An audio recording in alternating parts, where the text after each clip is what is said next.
Hello everyone and welcome to the next episode of GPU programming with TNL. In today's video we will talk about parallel-for loops in TNL and lambda functions in C++. In the last episode we explored expression templates and demonstrated that they are a highly efficient and simple tool for a variety of situations. However, there are cases where expression templates may not be sufficient, and here the parallel-for loop in TNL comes to the rescue. The parallel-for function is located in the TNL algorithm's namespace, and its declaration looks approximately like this. It includes a template parameter device which specifies on which device the for loop should be executed. As for the regular parameters, we first pass the range of indexes for which the for loop should be executed, and then the function f that we want to execute.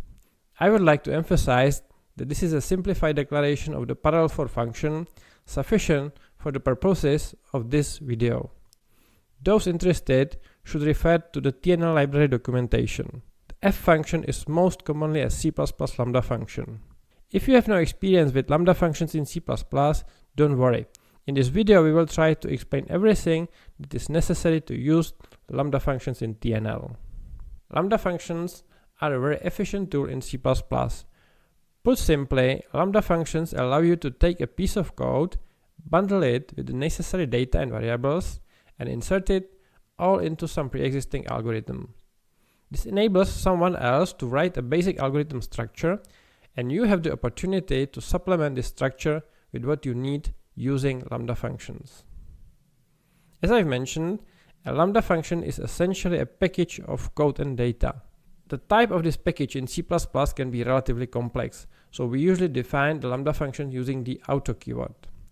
This is followed by the name of the lambda function. Here it is f, and then by square brackets, which are distinctive feature of the lambda functions. In these square brackets, we describe the data and variables we want to bundle with the lambda function. Next, parentheses contain the parameters of the lambda function, just as with regular functions in C++. Following is the mutable keyword, which allows the lambda function to modify the data and variables we have entrusted to it. If the lambda function does not need to modify these data, we can omit this keyword. Finally, the code of the lambda function follows in curly braces. Let's demonstrate this with an example. Here we first define a for loop function on line 2 that can work with a lambda function. We pass the lambda function to it as a regular parameter on line 4. Different lambda functions can have different types, so it's best to express the type of the lambda function using a template parameter lambda function. Here we can see it on line 1 and line 4. We pass the for loop function a range of indexes from begin to end over which it should iterate.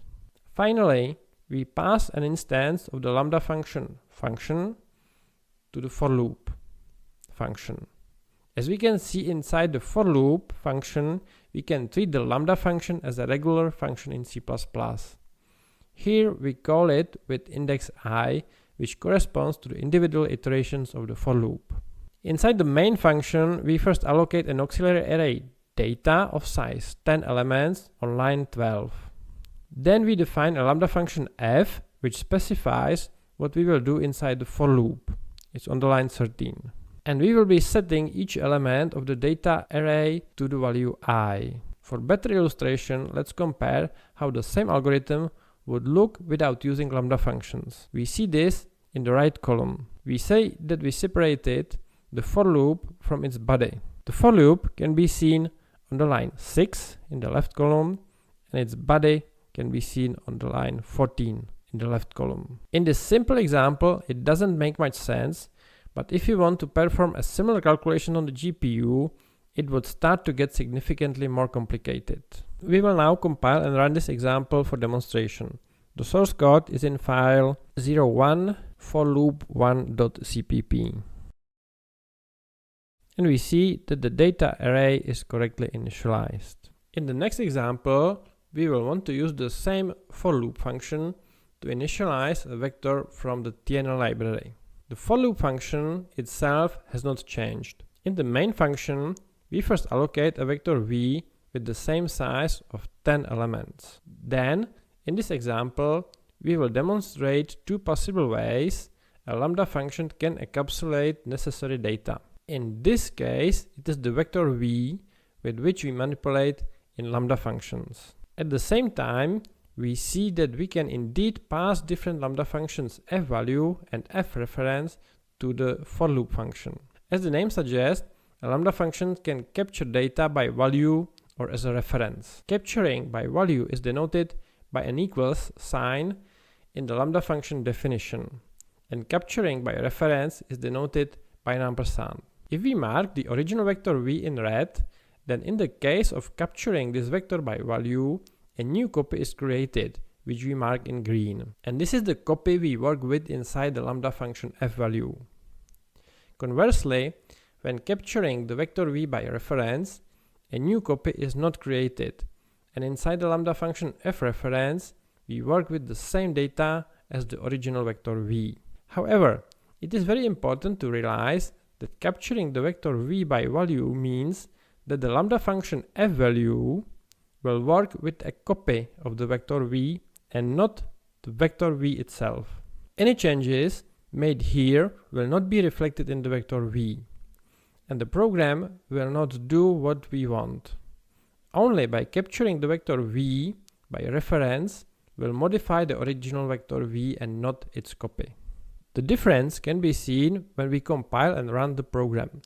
The source code is in the file 02 forloop2.cpp. As we observe, in the first output, the vector v does not contain the values we would expect. It is only the second output, after we have initialized the vector v with a lambda function capturing the vector v by reference, that we see the expected values. It gets a bit more complicated on the GPU. Let's assume the vector v is allocated on the GPU. The device parameter is thus set to TNL devices CUDA. The situation then looks like this. Remember that both the CPU and GPU have their own memory. The data structure of the vector in TNL consists of a pointer to the data and a size component, which indicates the size of the array. These can be understood as metadata and are stored on the CPU. The actual data then are stored in the GPU memory. If we want to work efficiently with the data on the GPU, we must run the corresponding code on the GPU. Functions for the GPU are designated as kernels. These functions are processed in thousands of threads concurrently. From kernels running on the GPU, we cannot access memory attached to the CPU. Therefore, we must first copy all necessary data to the GPU. However, we cannot work with pointers or references because they would again refer to the CPU memory. So, what happens if we pass the vector v by value to a GPU kernel? A copy of it is created in the GPU memory, which we denoted as v-value. And since a so-called deep copy is created, a copy of the data itself is also created. And again, we are in a situation where we would be changing a copy of the data and not the data itself. We have already said that if we want to modify an object in a lambda function, we must capture it by a reference. However, if we do this, a reference is created on the GPU referring to an object in the CPU memory, which is not permissible. The solution to this problem in TNL is the use of VectorView. VectorView derived from the vector v, here marked as hView, is actually just a copy of the metadata, but the actual data are shared with the vector v. Therefore, if we pass hView by value and make some changes to the data, we also change the data of the original vector v. Likewise, when we pass by value the vector view hView to the GPU, where we name it as dview, it will still refer to the data of the original vector v, which is exactly what we require. Let's look at a specific example of using parallelFor. This is example 03 parallelFor.cu. As we are accustomed to from previous episodes, we will show a function that is independent of the device, that is whether it runs on a CPU or GPU. It is the parallelFor test function, which has a template parameter vector. On line 9, we store in the device type which device the vector is stored on. On line 10, we store in the index type what indexing type the vector uses. On line 12, we store a helper VectorView to the vector v in the variable VView. This is obtained via the getView method of the vector v. In the following lines, we define the lambda function f. Note the following. Variables must be captured by value, that is, with an equal sign in the square brackets. As we have said, this is because if this lambda function runs on the GPU, it is necessary to pass VectorView VView to the GPU by value and not by reference. The lambda function must be defined as CUDA callable, which means the compiler will create its variant executable on the GPU. We must not forget to mark the lambda function as mutable, which allows us to modify objects captured from the outside, in our case VectorView VView. Once again, I remind you that VView shares data with the original vector v, and therefore all changes made to the data in VView will also be reflected in the data of vector v. The body of the lambda function is the same as in the previous example and only sets the ith element of vector v via VView to the value I. Then we call the parallelFor function itself, to which we pass the device template parameter, which indicates on which device, that is CPU or GPU, the for loop should be executed, the range of indexes for which we want the for loop to be executed. In this case, it's from 0 to the last element of the vector v, thus we get size excluded. As the last parameter, we specify the lambda function f, which is to be executed in each iteration of the for loop. Finally, in this function, we print the vector v to the console here. Now we move to the main function, where we first create the vector vhost on line 25. The size of the vector is given by constant size, which is set to 10 elements, and this vector is allocated on the CPU thanks to template parameter TNL devices host. This vector is passed to the parallelFor test function. The function will recognize on which device the vector is allocated and where to run the parallelFor loop. Subsequently, if our program is compiled with CUDA support, that is, the CUDA CC macro is defined, we perform the same on a CUDA supporting GPU. The difference is only in the definition of the vector vGPU, where we use TNL devices CUDA template parameter for the device. We will compile the example using TNL CXX, run it, and see that the vector is correctly initialized both on the CPU and the GPU. Vectors in TNL offer 4 elements and for all elements methods, simplifying vector manipulation using parallelFor loops. When using these methods, we don't need to create VectorView for the given vector, and we don't need to explicitly determine whether the vector is allocated on the CPU or GPU, and where the parallelFor loop should be executed. An example of the for all elements method is in file 04 forallelements.cu. The code is the same as in the previous example, only parallelFor is replaced by the for all elements method.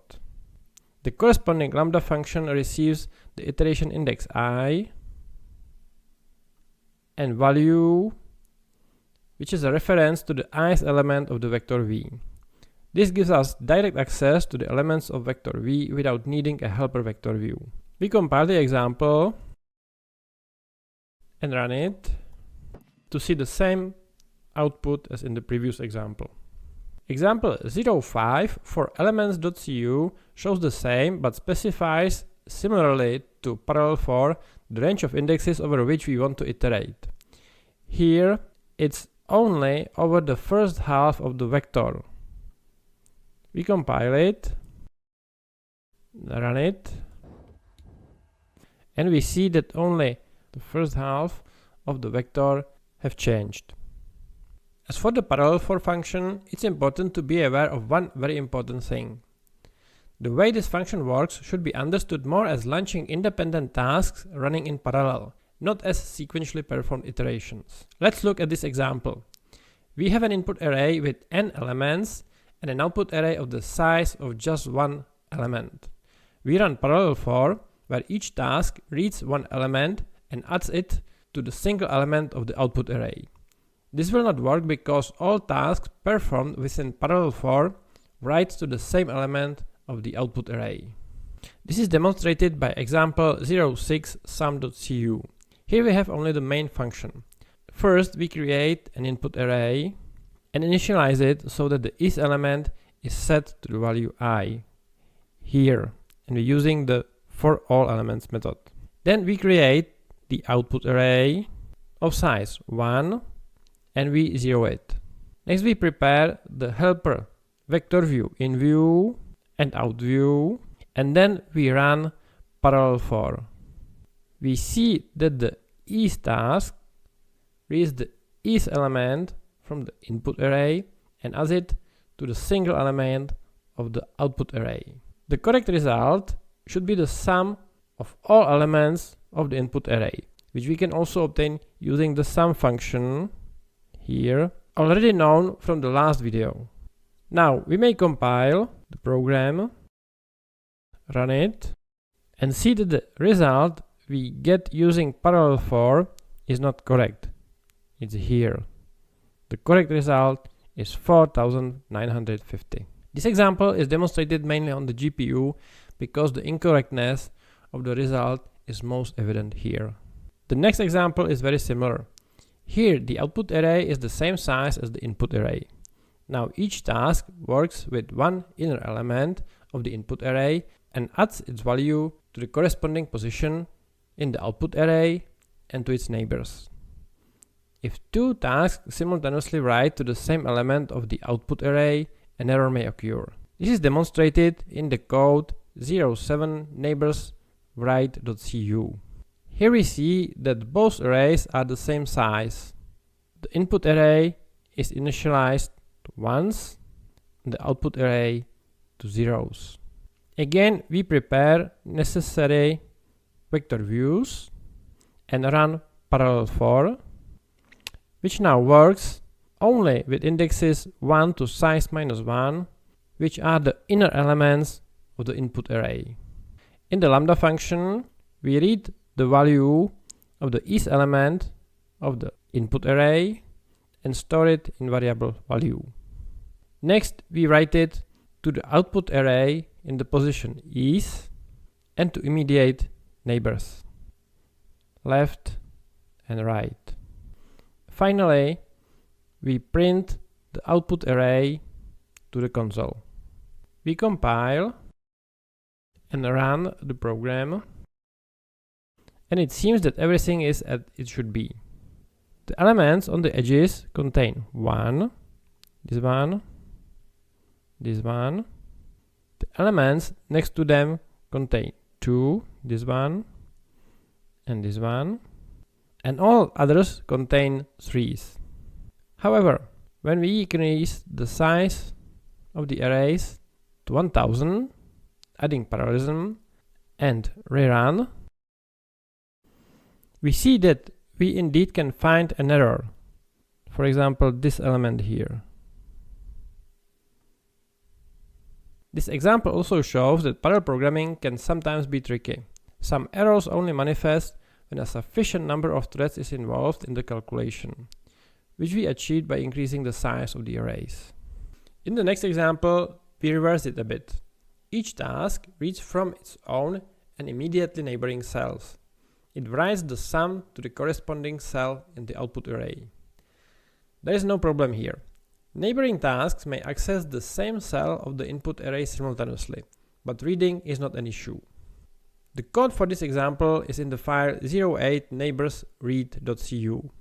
Compared to the previous example, there is only a minor change, namely in the used lambda function here, where we just write the sum of the respective elements of the input array into the output array. When we compile and run the program, we see that the result is correct. Even if we increase the size to 1000 again, recompile and rerun the program, we see that everything is again in order. The last example shows a different type of dependency. We have only one input array, and each task reads the value from its left neighbor and adds it to its value. If all tasks were executed one after the other in order from left to right, the result would be an array with cumulative sums. This operation is also called prefix sum or scan, and is very important. However, parallelFor does not work this way. The individual tasks are executed in almost random order and, of course, in parallel. Everything is demonstrated in the example 09scan.cu. Now we have only one input array called CUDA array, again initialized to ones. In the lambda function in parallelFor, where we start from index 1, because the zeros element does not have its left neighbor, each task adds to its element the value from its left neighbor here. Then we print the array to the console. Then we do the same with an array allocated on the CPU, which allows us to perform the parallelFor sequentially. In this case, it will be a regular for loop.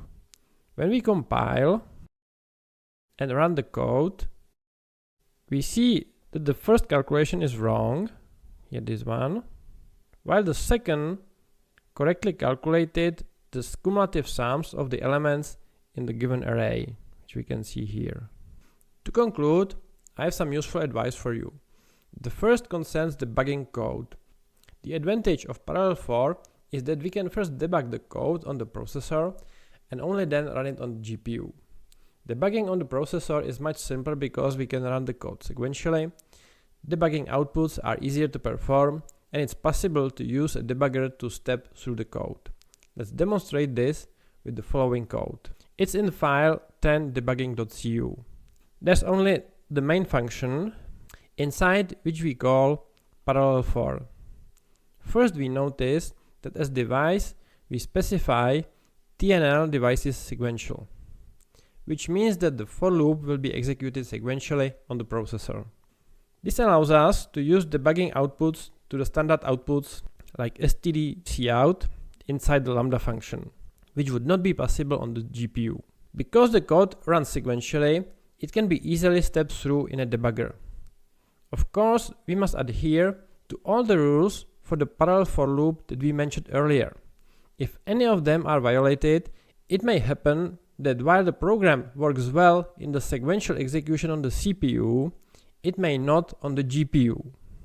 However, if we know what to watch out for, this approach can significantly increase the efficiency of our work. If we now compile the code, we get the error message here. Identifier std_cout is undefined in the device code. Therefore, if we really want to use standard or error output in C++, it's necessary to remove CUDA callable from the definition of the lambda function. Now we can recompile the code and we see that it works.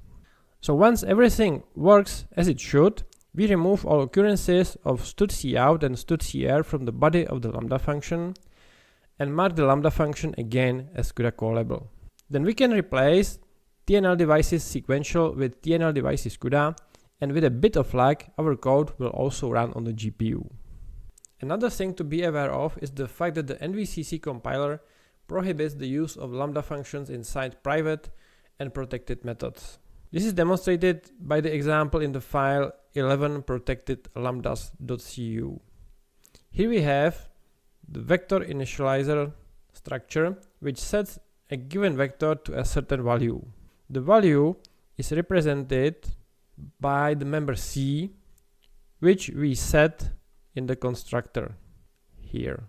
The public method initVector here only passes the given vector to the protected method setVectorElements here and here. Inside this method, the vectors for all elements method is called, which uses a lambda function to set all elements to the value c here. This example doesn't make much sense. It's mainly to demonstrate calling a lambda function inside a protected method. We try to compile the code. We get an error message here. The solution, although not too elegant, is shown in the file 12 protected lambdas fixed.cu. The part of the code with the lambda function is moved from the method to a free function, which we can see here, to which we pass all necessary data. In this case, it is beside the vector v, also the constant c, and also here. Now we may try to compile this code, and we see that it works. And with that, we reach the end of today's episode. We have demonstrated the parallelFor function, which can run several independent tasks running in parallel next to each other, both on the CPU and the GPU. The order of processing these tasks can be entirely random, which is important to always keep in mind.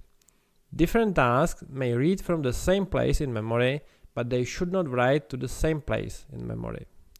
Tasks running on the CPU should only access CPU memory, and those running on the GPU should only access GPU memory.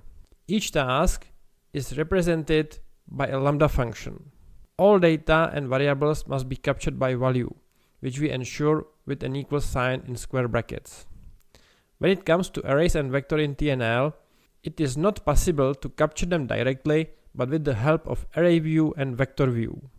Lambda functions must be marked as CUDA callable to be runnable on the GPU, and also must be defined as mutable to be able to modify the data we pass to them. Although a whole long video could be made about lambda functions in C++, when it comes to lambda functions in TNL, you won't need much more than this. And as we will see in the future episodes, lambda functions are the daily bread in TNL. A typical use of lambda functions for parallelFor looks like this example. First, we create a helper vector views like vview here. Then we define the lambda function f with equals sign in square brackets and with CUDA callable, and we define it as mutable.